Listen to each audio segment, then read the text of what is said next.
Herkese merhabalar, kanalıma hoş geldiniz. Marka olan çantayı birlikte öreceğiz inşallah. İkisini aynı anda sizlere göstermek istiyorum. Tam olarak hani koyu renk olduğu için batma noktaları açısından bu yavru ağzını birlikte öreceğiz. Bakın şöyle daha yakından göstermek istiyorum. Ama acı kahvenin de tüm detaylarını sizlerle paylaştım. Sayıları zaten biliyorsunuz. Şimdi şöyle bir de tabanı göstermek istiyorum. Tabanı dikdörtgen taban olarak ördük ama çok basit ördük. Ve burs için size ciddi anlamda bilgiler verdim. İstediğiniz ölçüde bursa çalışabilirsiniz. İşte bu 25 santimlik, o daha küçük bir bursa ördüm. Ayrıntıları paylaştım. Zaten hani bursu çanta örerken ben hep aynı mantığı kullanıyorum.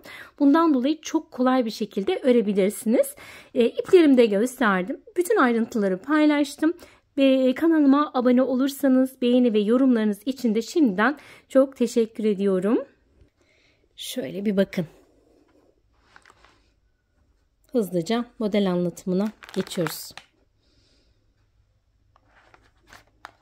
Evet, çantanın orijinalinde şu 25 santimlik burs kullanıldı. Biliyorsunuz 25 santim ve acı kahve olarak. Bir tane böyle bu şekilde öreceğim. Tam olarak size anlatımında bulunacağım. Yani nasıl yaptığımı bu acı kahveyi göreceksiniz. Ama birlikte öreceğimiz olan burs bu burs olacak. Çünkü onda ben açık bir renk kullanacağım. Onda şundan dolayı batma noktalarını rahatlıkla görebilmeniz açısından. Ama bu burs 20 santim. Bu 25 santim. Size şunu söyleyebilirim. Şimdi benim anlatacağım taban ölçüsüyle siz dilerseniz 20, isterseniz 25, isterseniz daha küçük 16 santimlik burslara bu çanta modelini yapabilirsiniz. Ya da farklı bir modeli aynı taban üzerine kurabilirsiniz. Dikdörtgen tabanı çok basit bir dille anlatacağım ve sizler emin olun çok rahatlıkla örebileceksiniz. Şimdi size şunu söylemek istiyorum. Hemen iç ölçülerine geçmeden önce şöyle bir ipimi göstermek istiyorum. Yumuşak örüm rafya diye geçiyor. Bu ipi örmek çok kolay. Hani çok basit. Bakın gerçekten çok yumuşak. Tığdan ip neredeyse kayıyor. Bu da daha bir ipeksi dokuya sahip olan Milano rafyası diye geçiyor. Reklam oluyor mu bilmiyorum ama marka mıdır onu da bilmiyorum açıkçası. Böyle görüp beğenmiştim. Bunu aldım. Bu da açık olduğu için dedim hani en azından batma noktalarını rahatlıkla görebilirsiniz. Şimdi taban için ister bu tabanda yapın, ister bu tabanda. Hiç fark etmez. Şimdi bizim burada aslında zincir sayımız da önemli değil.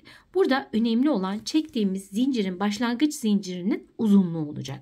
Şimdi size şöyle bir göstermek istiyorum. Bakın şimdi içten içe ölçtüğümüz zaman tam sıfırı buraya getirdim. Tam da burada şöyle bir tık büyüteyim isterseniz daha net görebilirsiniz. Şöyle bakın. 0 orada tam 16 santim. Şimdi benim çekeceğim zincir sayım buradan 3 santim, buradan 3 santim eksik olacak. Yani 10 santim 3 buradan eksik olacağı için şöyle 10 santimlik bir zincir çekmem gerekiyor. Burada da bakın onun da şunun da iç ölçüsü şöyle hemen getireyim. Küçülteyim bir saniye daha net göreceksiniz çünkü. Onun da ölçüsü şöyle size hemen göstermek istiyorum. 0 tam olarak 22 santim. 3 santim buradan az. Buradan 3 santim az. Toplam 22'den 6'yı çıkartacağız.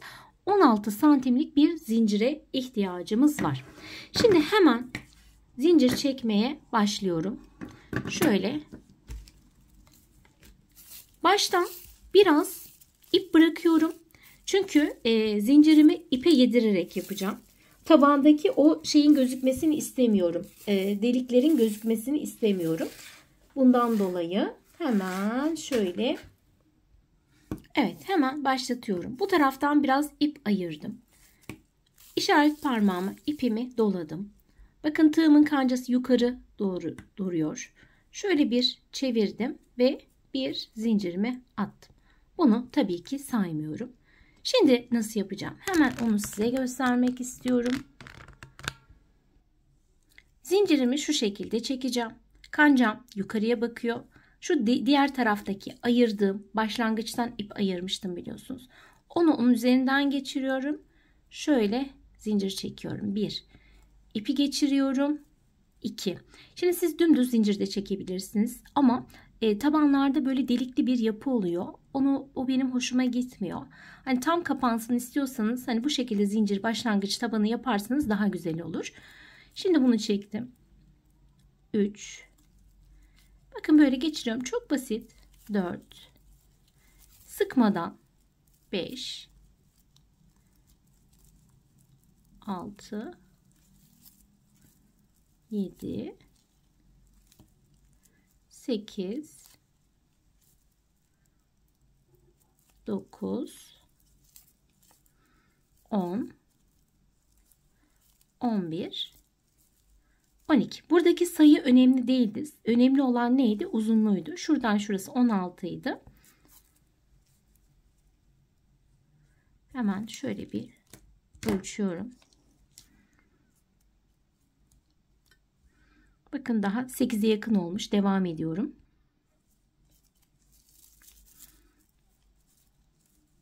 On 13, 14, 15 ve 16. Şöyle bir kontrol edelim. 10 santim olduk mu? Evet, bakın tam 10 santim. Şöyle göstereyim. 10 santim. Şöyle koyuyoruz bakın. Böyle koyduk. Şöyle hatta indireyim düz. Buradan 3 santim, buradan 3 santim. Hemen kontrolümüzü de yapalım. Tam sıfırı buraya götürdük. Bakın 3 santim buradan olmuş oldu. 3 santim de buradan olmuş oldu. Şimdi kayıyor, şey yapmadım. Şimdi kahverengi için size hemen acı kahve için göstermek istiyorum. Şu iç uzunluğu 22 santimdi. 22'den 6 çıkarttım. 16 kaldı. 16 santim benim zincirimin uzunluğu olmalı. Bakın tam 16. İnanın bilmeden çektim. Göz şeyiyle. Şöyle koyuyorsunuz. Yani siz dediğim gibi bakın bu 25 santimlik. 25 santimlik bursa böyle koydum. Buradan 3 santim, buradan 3 santim. Daha farklı bir burs ölçüsünde yine aynı şekilde. O yüzden zincir sayısının önemi yok. Buradaki önemli olan nokta ne? Çektiğimiz zincir sayımızın yanlarda 3'er santimlik boşluğunun olması. Umarım anlaşılmıştır. Şimdi hemen taban yapımına geçiyoruz. Dediğim gibi ben şöyle size açık renkten hani devam edeceğim. Bursum bu. Şimdi hemen başlıyoruz tabanımızı oluşturmaya. Bir yandan da bu ipi ben alttan devam ettiriyorum. İçinde olacak. Şimdi ne yapacağım? Bakın şöyle tuttum. Şu şekilde. Hemen çeviriyorum. Sık iğne yapıyorum. Hemen birinci sık iğnemi bakın yaptım. Şöyle. Rahat rahat örüyorum. Şimdi devam ediyorum. Sık iğnelerimi yapa yapa geçeceğim. Tam ortadan batıyorum. Şimdi buradaki taban önemli. Tabanı güzel bir şekilde oturtursak ondan sonra zaten model kurulumu çok basit. Şimdi sıranın sonuna kadar biraz hızlı bir şekilde sık iğnelerimi yapıyorum.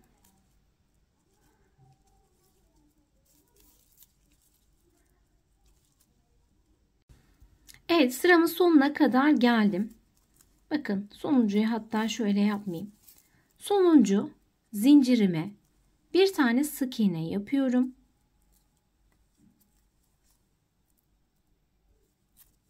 Aynı noktaya bir tane daha yapıyorum. Aynı noktaya bir tane daha. Yani son zincirin içerisine 3 tane sık iğne yapmış oldum. Bakın. Şöyle çeviriyorum. Şimdi neden onu yaptık? Onu da söyleyeyim size. Şimdi buradaki sık iğnelerimizi yaptık. Dönerek öreceğimiz için tabanımı karşı tarafa geçeceğim. Karşı tarafa geçerken şöyle bir kavis yapmış oldum. Şimdi yaptığım ilk sık iğneye bir tane yer belirleyici takıyorum. Diğerine bir tane daha. Bakın şöyle. Tığım da bu arada 4 numara tığ. Onu söylemedim sanırım. Kendi el ayarıma uygun olarak. Şimdi bakın aynı şekilde yolun karşısına geçtiğinizi düşünün. Yolun karşısında her sık iğnenin karşısına bir tane sık iğne yapacağım. Bakın şuradan şöyle başlıyorum. Hepsinin karşısına zaten yerler bakın belli. Şöyle. Bu şekilde en son sık iğneye kadar geliyorum. Buraya kadar geliyorum. Evet bakın son noktaya kadar şöyle geldim. Şimdi burada ne yapmıştık? Sonuncuya 3 tane batmıştık. 3 sık iğne yapmıştık. Dönme noktası yapmıştık kendimizi. Şimdi burada aynı noktanın içerisine bir tane yapıyorum. İçine bir tane daha. 2 yaptık. Bakın şöyle. Burada şöyle bir durum var. Bakın şöyle koydum. Tam eşit olabilmesi için yani. Şimdi benim şu birinciye bir kere ne yapayım? Takayım. Bir tane yaptım. Bir tane daha yaptım. Oradaki üçüncüm benim buradaki ilk yaptığım sık iğne olarak kabul edeceğiz. Yani şöyle. Burada başlangıç noktamız yok. Döne döne ördüğümüz için spiral bir şekilde olacak. Şu şekilde bu benim ilkim olacak. Yani tam sayıların eşit olabilmesi için. Bunu bu şekilde yapıyoruz. Şimdi bakın birinciye taktım. Bu da benim üçüncü olduğuna göre. Şimdi bunu çıkartıyorum. İkinci sıraya dönmüş oluyorum yukarıda. Buraya. Şimdi burası benim ikinci sıram. 1, 2 bu 3'tü. Üçüncüye örmeye devam ediyoruz. Bir tane sık iğne yaptım. Aynı noktaya bir tane daha yaptım. Aynı noktaya bir tane daha. Bakın şimdi. Şöyle olmuş oldu. Bu benim ikinci sıram. Artık bundan sonra birinciye değil her zaman ikinciye, çünkü dikdörtgen taban olacağı için ikinciye yer belirleyicimizi takacağız. Bu demek oluyor ki her ikinciyi gördüğümüz noktaya 3 tane yapacağız. Sonra ikinciye de yer belirleyicisini bir yerleştireceğiz. Şimdi bakın şuraya kadar, şu sarıya kadar hepsini tek tek batarak gidiyorum. Bir yandan da bu ipimi ben hep alttan devam ediyorum. Hem daha kalın bir taban olmuş oluyor. Şöyle gidiyorum. Şimdi sarıya gelince tekrar kameramı açıyorum. Bakınız efendim şöyle. Evet kameramı tekrar açtım. Bakın sarı olan noktadayım. Bunu hemen çıkartıyorum. Hemen buraya bir yaptım. 2 yaptım ve 3. Burada kaçıncıya takacağım? Hemen ikinciye yer belirleyicimi takıyorum. Bundan sonra hep ikinciler olarak devam edeceğiz. Şimdi hemen yanında bir tane sık iğnem var. Onu yapıyorum.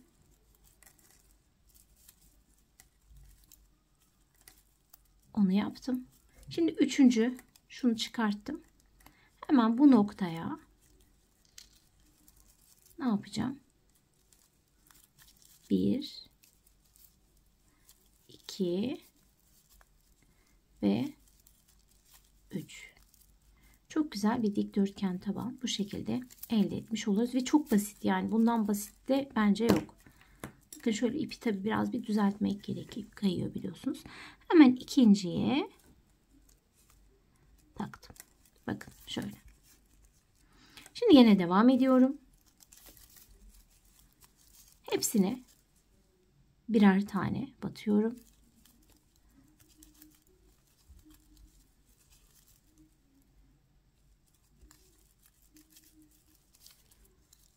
Şöyle alttan ip devam ediyor hep. Yine başa gelince açıyorum. Bakın şöyle tabanımızı oluşturuyoruz. Evet bakın şimdi hemen açtım. Şöyle. Buraya 3 tane yapıyorum. Bakın. 1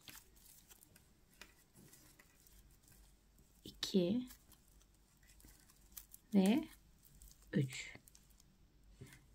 3 tane 1 2 3 ikinciye takıyorum. Bundan sonra hep döne döne bu şekilde öreceğiz. Bakın.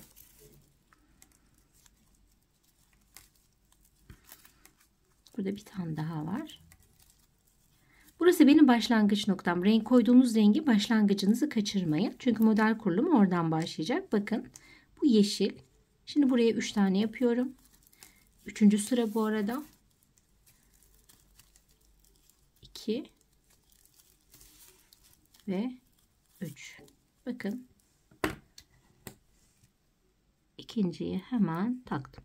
Bundan sonra istediğiniz uzunluğa gelene kadar yapıyorsunuz. Ben ne kadar ördüğümü de size göstereceğim. Toplamda aslında 8 sıra ördüm. Şimdi aynı şekilde devam ediyorum. Buraya geliyorum. 3 tane yapıyorum. İkinciye takıyorum. Örüyorum aradakileri. Tekrar buraya geliyorum. 3 tane yapıyorum. İkinciye takıyorum. Hani şöyle yazmak gerekirse eğer şöyle düşünebilirsiniz. Zincir sayısı bu önemli değil. Siz kendi bursunuza göre, kendi ölçünüze göre ayarlayın. Şöyle zincirimizi çektik. Şurası bizim başlangıç. Buraya geldik. 1, 2, 3 tane yaptık. Buraya geldik. 1, 2 tane yaptık. Bir tane de şurada ne vardı? Başlangıcımız vardı. Sonra bu başlangıcı 1, 2, 3. Ondan sonra hep buraya taktık. İkinciye. 1, 2, 3. Buraya taktık. Bakın neredeyiz şimdi? Şimdi üçüncüye takmıştık. 1, 2, 3. İkinciye taktık. Hemen bu birincisi 1, 2, 3 ve ikinciye taktık. Sonra gene devam ettik. Bu hep artık buraya takıp bu şekilde ne yapacağız? Büyütmeye devam edeceğiz. İstediğimiz ölçüye gelene kadar. Şimdi hemen ölçülerimize geçelim. Ölçülerimiz kaç santim? Şu şekilde hemen koyuyorum. Eni 22 santim. Boyu ise şuradan sıfırdan koydum. 12 santim olarak ördüm. Bursu da koyduğumuz zaman şöyle bursumu da bakın yerleştiriyorum. Ortalama bir parmak gelecek şekilde boşluk olsun. Rahat yerleştirmek için bir parmak olarak ayarladım. Ama onun da ölçüsü tam olarak 2 santim.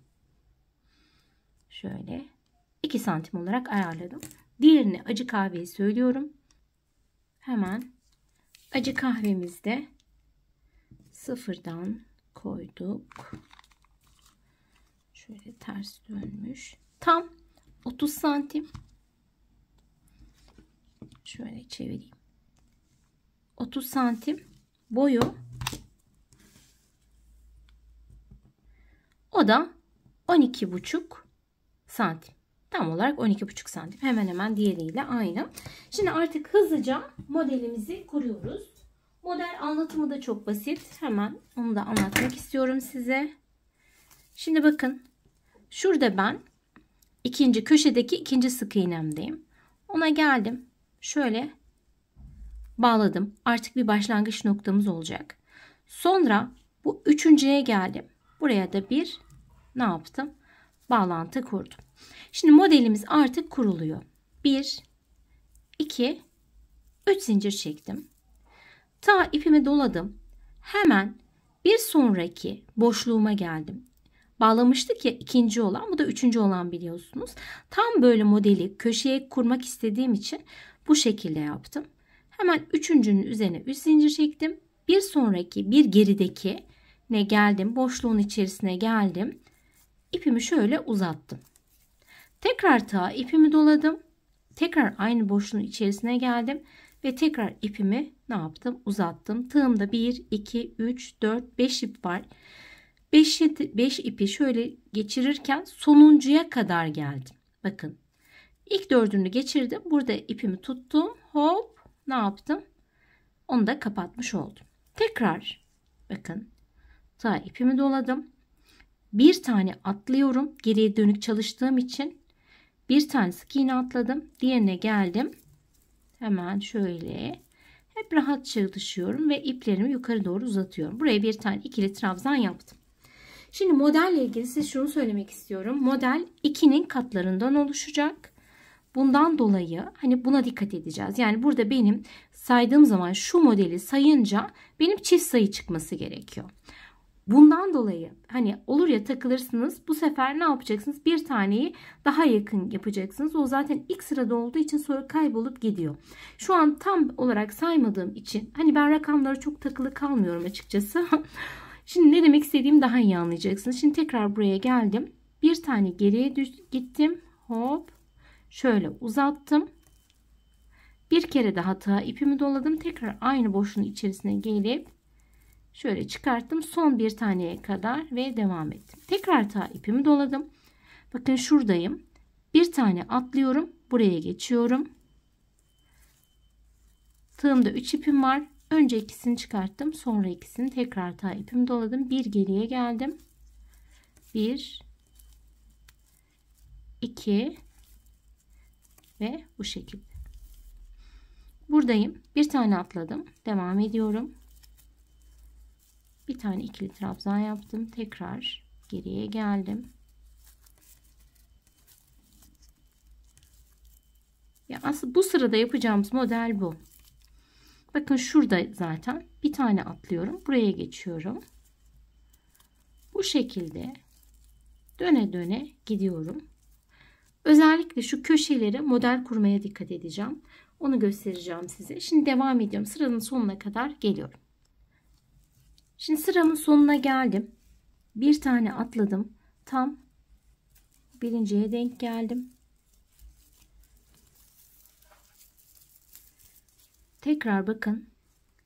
Bir arkaya bir kere doladım, battım. Bir kere daha doladım, battım.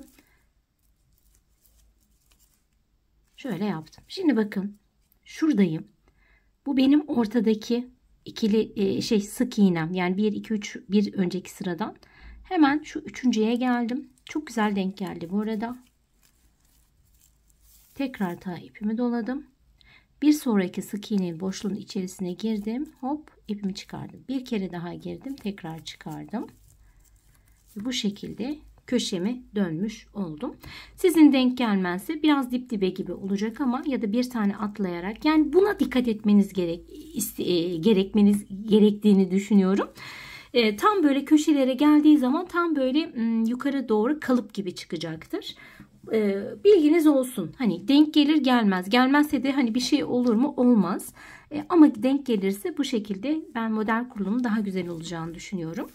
Şimdi tekrar ya da şunu yaparsınız. Bir önceki sırada sayarsınız ama çok zahmetli. Ben böyle sayma işlerini sevmediğim için. Şimdi bakın bir tane tekrar atladım. Tekrar buraya geldim.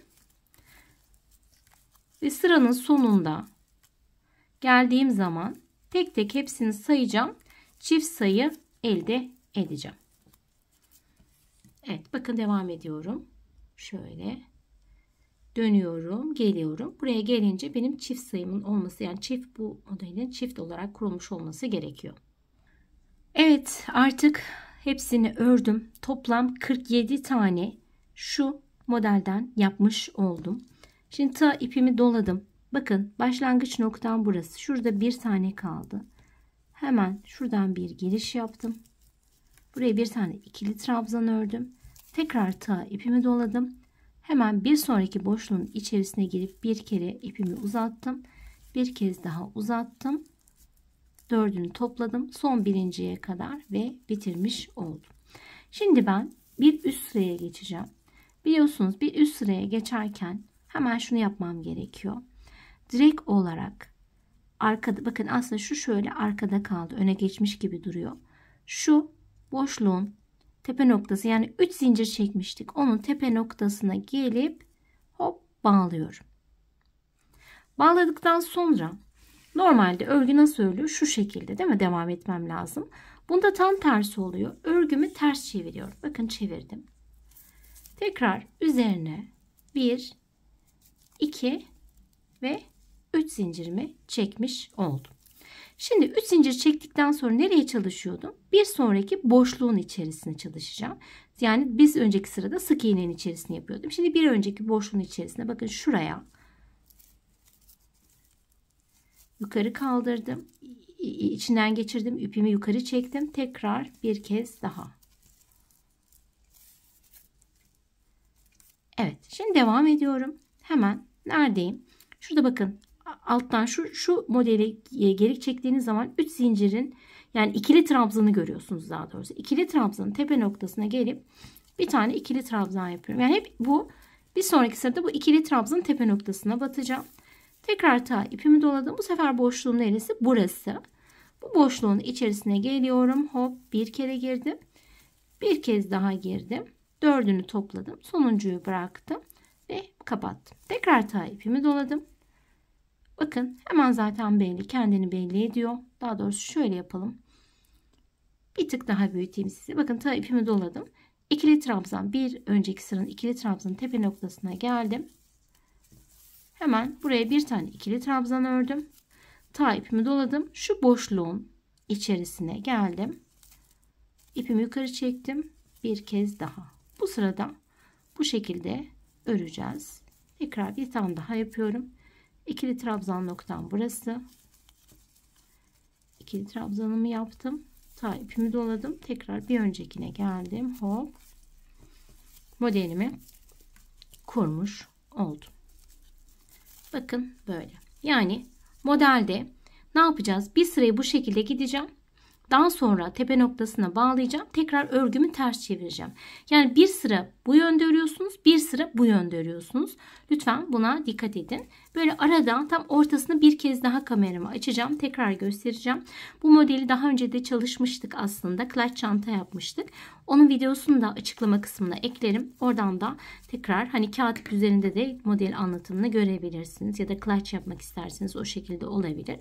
Şimdi hemen ne yapıyorum? Tekrar da ipimi de doladım. Alttaki ikili trabzanın tepe noktasına bir tane ikili trabzan yaptım. Tekrar ta ipimi doladım. Şu boşluğun içerisine girip hop 1 ve 2. Evet. Bu şekilde ne yapacağım? Sıramı tamamlayacağım. Toplam 48 adet var. Acı kahvede kaç tane olduğunu onu da size söyleyeceğim. Ona göre sizler de istediğiniz bursta bu modeli çalışabilirsiniz.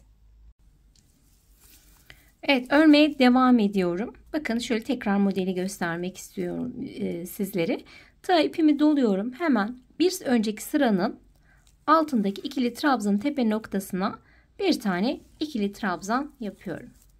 Tekrar ta ipimi doluyorum. Bir geri gelip şu boşluğun içerisine giriş yaptım, uzattım. Tekrar ta ipimi doladım. Bir kez daha. 5 tane ip var tığımda. İlk 4'ünü tığımdan geçiriyorum ve sonuncuyu da tekrar bu şekilde kapatmış oluyorum. Tekrar devam ediyorum. Bakın sona geldim. İkili trabzan ve bu şekilde.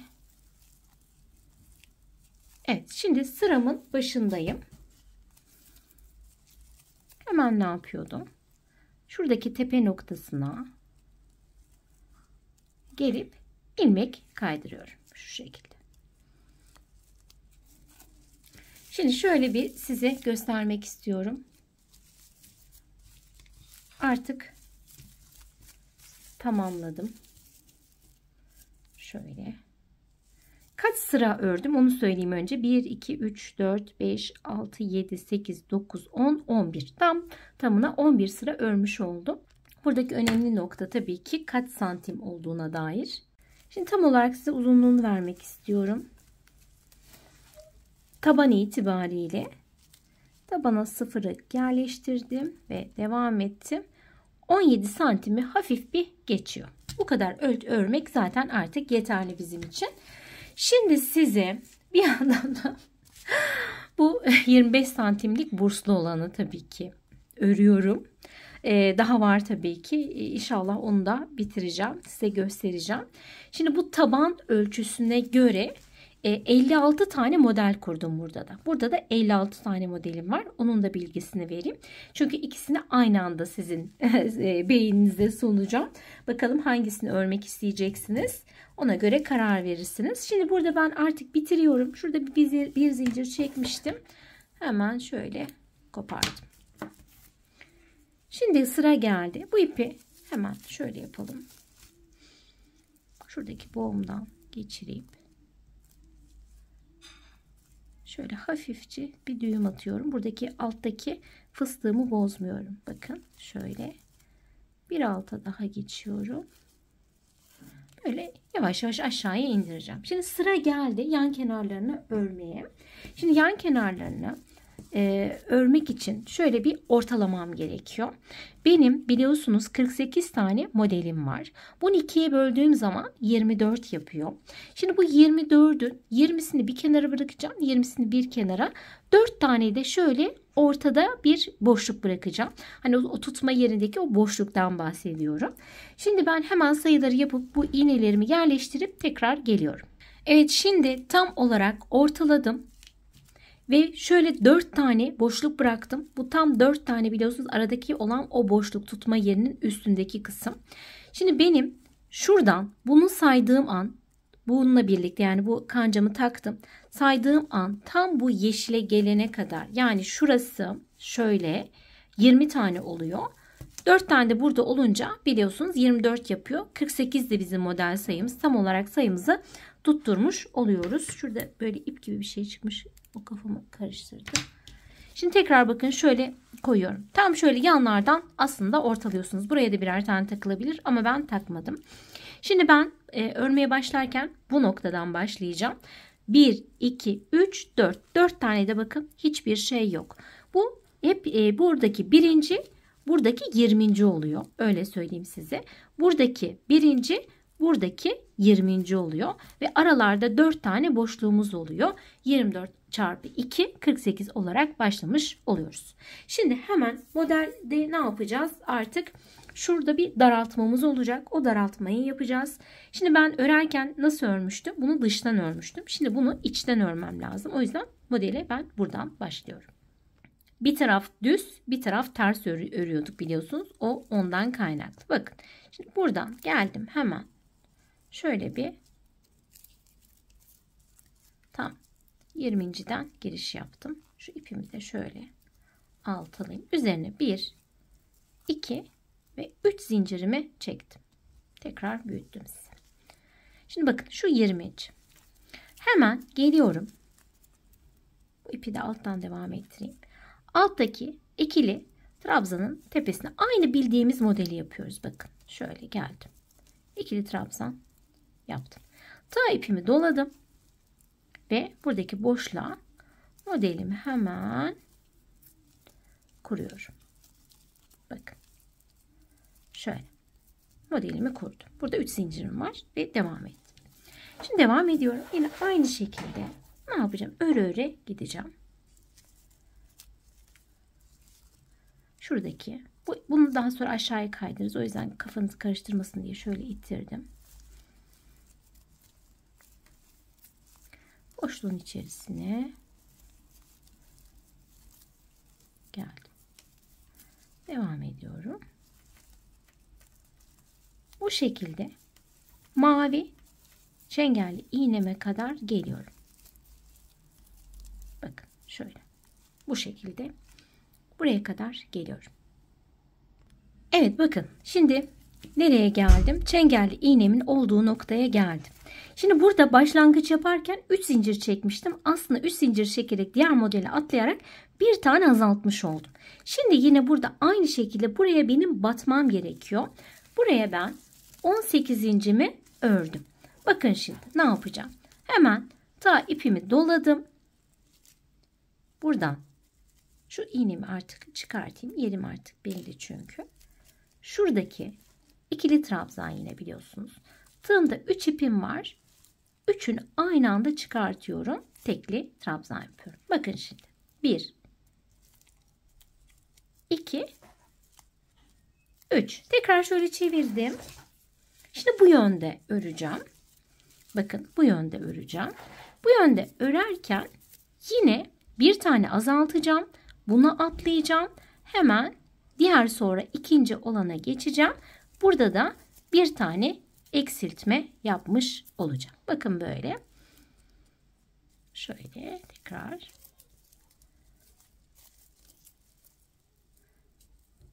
Şimdi ne yapacağım?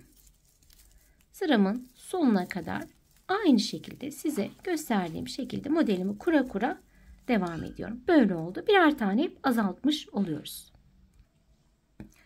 Evet sıramın sonuna geldim. Bu sırada da toplam 16 tane modelimden kurmuş oldum. Şimdi tekrar tığa ipimi doluyorum. Bakın yine burada hemen ikili trabzanın tepe noktasına batıp tığımda 3 ipim var. 3'ünü aynı anda çıkartıyorum. Bu sefer 1, 2, 3 zincir çekiyorum ve dönüyorum. Tekrar ne yapacağım? Bir modelimi atlıyorum. Bunu atladım. Ta ipimi doldurdum. Geldim. Tekrar 2 trabzan yaptım. Hemen şuradaki boşluğun içerisine modelimi kuruyorum. Bakın. Şöyle. Bu şekilde sıramın başına geleceğim. Bir tane daha yapayım. Evet. Böyle. Şöyle önden de size göstereyim. Bakın. Bu şekilde olmuş oluyor. 1, 2, 3. Bununla artık sonlandıracağız. Evet, yine sıramın başına geldim. Bu sefer bu sırada bu model sayım benim toplam 14 adet oldu. Şimdi bakınız şöyle, bu son azalttığım için ta ipimi doladım. Alttaki ikili trabzanın tepe noktasına batıp şöyle bir tekli trabzan yaptım. Toplam bu şekilde 3 sıra örmüş olduk. Bakın şöyle koyuyorum. 1, 2, 3. Şimdi aynı işlemi bu taraf için de yapacağız. Ondan sonra bitiyor. Burayı anlattığım için bu tarafı anlatmayacağım. Yine aynı şekilde buradan başlayacaksınız. İç taraftan öreceksiniz. Burada azaltacaksınız. 18, 16, 14 diye gidecek. Ondan sonra bir sık iğne geçeriz. Sonra çantamızın askılarını işleriz. Onları ben tığ ile yapıyorum. Onları da tamamladıktan sonra birleştirdik mi tamamız. Evet, ana parçamızı bitirdik. 3'er sıra her iki taraftan da ördük. Şimdi tam olarak size uzunluğunu, ölçülerini vermek istiyorum. Eni hemen şöyle hızlıca 36 santim. Direkt olarak da hani taban da dahil şu şekilde tam ortaladım çünkü. Baktığımız zaman ise 22 santim olarak bu çantayı tamamlamış olduk. Şimdi şöyle göstermek istiyorum. İçini de direkt olarak bursumuzu yerleştireceğiz. Bir de kahverengim vardı. Acı kahveyi de çok merak eden var. Ben biliyorum. Şimdi onda da toplam şöyle bir düzelteyim. 56 tane modelim vardı. O 56 modelin şöyle yaptım. Ortada 5 tane bıraktım. Diğerinde 4 bırakmıştık biliyorsunuz. 5, 5, 10. Direkt olarak ne yapıyor? 46, 23 olarak da yanlara verdim. Yani şu şekilde hani baktığınız zaman iki yandan 23 tane model kurulumu var. Ve her sırada ne yapıyoruz? İkişer tane azaltarak sıramızı tamamlamış olduk. Şimdi hemen bakalım bu çantam kaç santim olmuş? Bu tabii ki çok daha büyük oldu. Hemen şöyle 40 santimi hafif bir geçiyor. Boydan ise şöyle boyda 25 santim. Hatta şöyle yapalım. Bakın üst üste şöyle bir koyayım. Aradaki farkı daha net şöyle görebilirsiniz. Bakın şöyle yanlardan ve şey. Şimdi sıra geldi. Ne yapacağız? Bursumuzu kaplayacağız. Şimdi ben acı kahveyi şöyle bir göstermek istiyorum. Bayağı sıkı sıkı yaptım. Bu bunu olacak. Şimdi şöyle bir yine göstermek istiyorum. Bakın. Şöyle açtım. Şöyle yerleştirince ne bol duruyor ne sıkı. Hemen şöyle daha iyi olacak. Bakın tam burs içine girmiş oluyor. Şöyle duruyor hatta. Onu demek istiyorum. Bu şekilde bir planlama oluyor. Çünkü rahatlıkla bu sefer ne yapacağım? Yerleştireceğim. Ama yerleştirmeyi size acı kahvede göstereceğim. Şimdi bunu ben nasıl kapladım? İlk önce onu göstereyim. Diğerini kapladık çünkü. Hemen bakın ona da hemen şöyle bir başlıyoruz. Tekrar kameramızı şöyle indirelim. Şu uçtan başlayacağım.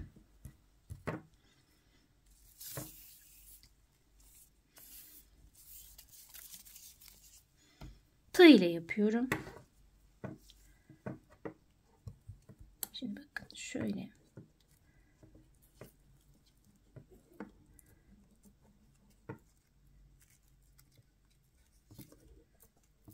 Şimdi piritle yapıştıran var. Ben yapıştırmıyorum. Diğerinde de yapıştırmadım.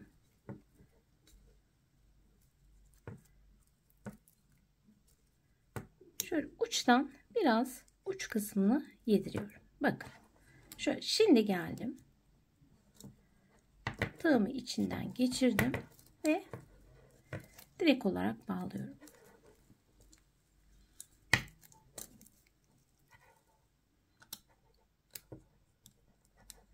Şimdi benim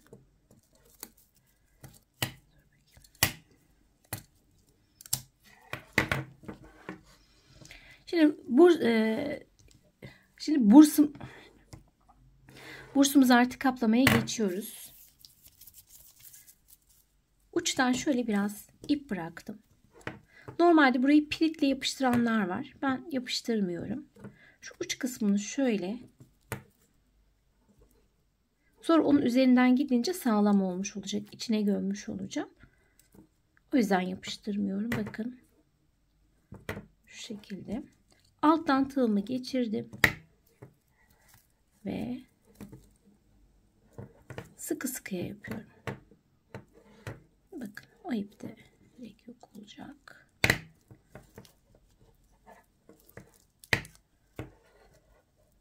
Tığ ile bütün çevresini bu şekilde boşluk yapmadan sıkı sıkıya yapıyorum.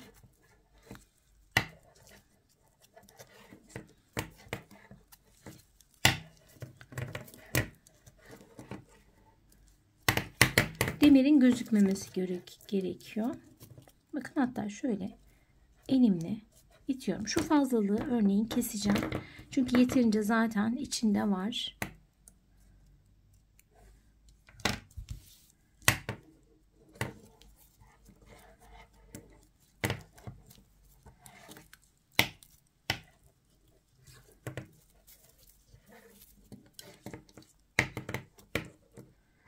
Bütün çevresini dolaşacağım. Böyle. Bakın. Bu şekilde böyle sıkıyorum ki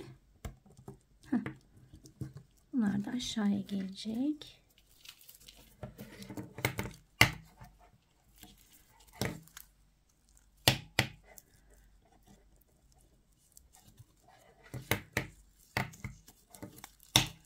Çepeçevre bu şekilde dolaşacağım. Şimdi şu uca gelene kadar yapıyorum. Burada bir 3 zincir çekeceğim. Buraya geçiş yapacağım. Onu göstereceğim. Sonra da zaten artık bursu birleştiririz. Bir uçtan bir uca tamamladık. Şimdi hemen geçiş yerimizdeyiz. Burayı da şöyle 1, 2, 3 zincir iyidir. Geçiş yapıp hemen ne yapacağız? Devam.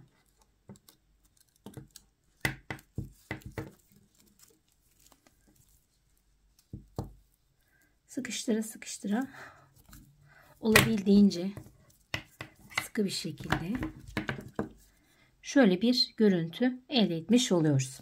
Şimdi ben size çoğunluk tabii ki acı kahveyi yapacağı için acı kahvede bir birleştirmeyi göstermek istiyorum. İki çanta da tamamlandı, artık bitti. Şöyle bir hemen alttan bir tabanını göstermek istiyorum. Gayet muntazam oldu ve çok basit ördük biliyorsunuz. Yani tek kelimeyle ben çok beğendim bu modeli. Katipten de örebilirsiniz. Çok da soruluyor katipte olur mu diye. Bu biliyorsunuz daha bir parlak oldu. Şimdi evimde olmadığım için sizlere böyle çekebildim. Artık videonun sonu gelmişti çünkü. Bakın. Beğenileriniz ve yorumlarınızı bekliyorum. Yorum okumayı biliyorsunuz ben çok seviyorum. Bunun yanında bildirimlerinizi açarsanız bundan sonra bir çanta videosu daha gelecek. Birlikte örelim diyorum. Herkese sağlıklı günler.